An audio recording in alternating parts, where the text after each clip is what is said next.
There is a kind of anger that is not loud, not screaming, not destructive, but quiet, burning deep.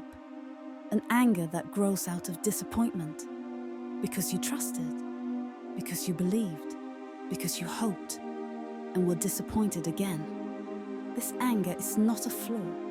It is the beginning of dignity. Because those who are never disappointed have never trusted. Those who never feel anger have never been touched. And those who never doubt have never really thought. We live in a world that discourages doubt. That rewards conformity. That gives the loud a voice and condemns the quiet to silence. And that is precisely where the philosophy of disappointment begins. It says, perhaps the truth lies in breaking. Perhaps the break is proof that you were whole, that you believed, that you meant it, and failed. Philosophers such as Kierkegaard, Camus, Simone Weil, they all knew dignity often begins where the world abandons you, where you're left alone with your thoughts, with your number. Withdrawal is not a weakness. It is the first step toward resistance, turning away from the noise, removing yourself from the constant spin, collecting yourself, not because you are too weak for the world, but because you are too sensitive to its lies. This dignity is not loud. It does not carry banners. It does not put on a show.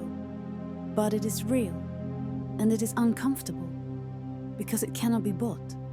Not with praise, not with likes, not with likes on a channel that actually betrays you. This dignity asks, who are you when no one applauds? What remains when everything that brings status crumbles away? The answer, you yourself, no more, no less. There is a fine line between anger and cynicism. The cynic laughs bitterly and withdraws. The angry person stands up and says, no, not like this. Even if it doesn't help, even if they remain alone, even if no one listens. And that is precisely where the power lies. Nietzsche called it the will to power, but not power over others, rather power over oneself, to shape one's own life, despite the world. Perhaps we need a new type of person, one who does not define themselves by consumption, not by obedience, not by group affiliation, but by clarity, by thinking, by steadfastness, the thinking dissident, the silent rebel, the sovereign spirit. And this spirit knows. Change does not begin in mass movements. It begins in the mind, inside, in a quiet. I'm not going along with this anymore. But that's not enough, because there is another, the one who lives next to you, the one who suffers, the one who is not loud, but hurt. Emmanuel Levinas said, ethics begins with the face of the other, not with you, not with your freedom, but with the responsibility you did not choose.